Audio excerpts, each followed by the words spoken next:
কাল একটু মুভি দেখতে গেছিলাম বিধান সরণিতে, তো একটু টাইম বেশি ছিল, মানে আধ ঘন্টা আগেই পৌঁছে গেছিলাম। তো কি করব ভাবলাম এই আমুলের কাউন্টার থেকে একটু মিল্কশেক বা ঠান্ডা কিছু খাওয়া যাক। তো বাচ্চাদের নিয়ে বসে পড়লাম। আমার হাজব্যান্ড পার্কিং করে তারপরে আসবে আর কি। তো আমি ততক্ষণে একটা আইসক্রিম নিয়ে নিয়েছিলাম, ওরা কেউ আইসক্রিম খায়নি। ওরা বললো মা মিল্কশেক খাবো। মিল্কশেক মানে আর কি স্ট্রবেরি শেক আর চকলেট শেক। তো আমি অর্ডার আগেই দিয়ে দিয়েছিলাম। তো ওখানে বানাচ্ছে, এক এক করে বানিয়ে দেবে, একটু তো সময় দিতেই হবে, নাহলে ভালো কি করে বানাবে।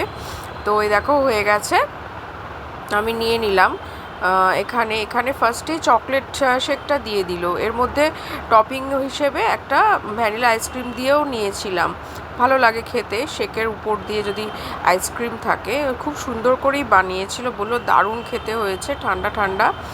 আর আবার আমাদের তিনজনের, বাকি আমি, আমার ছোটো মেয়ে আর বরের জন্য strawberry shake with ice cream vanilla নিয়ে নিলাম। এখানে বানিয়ে দিয়েছে, এটা আমি আগে খেয়েছি, ওরা খায়নি। ভীষণ ভালো লেগেছিলো। আমি বোনের সাথে এসেছিলাম পয়লা বৈশাখের আগে, তো এখানে আমি খেয়েছিলাম, বেশ আমার ভালো লেগেছিলো, তাই জন্য আবার এখানে ওদেরকে নিয়ে চলে এসেছি। বিভৎস গরম, বড় বড় এখানে পেডেস্ট্রিয়াল ফ্যান চলছে, তাও বিভৎস গরম, মানে আর পারা যাচ্ছে না, কি বলবো। তো যাই হোক, এই শেকটা খেয়ে ভীষণই ভালো লাগলো, ভীষণভাবে এনজয় করলাম।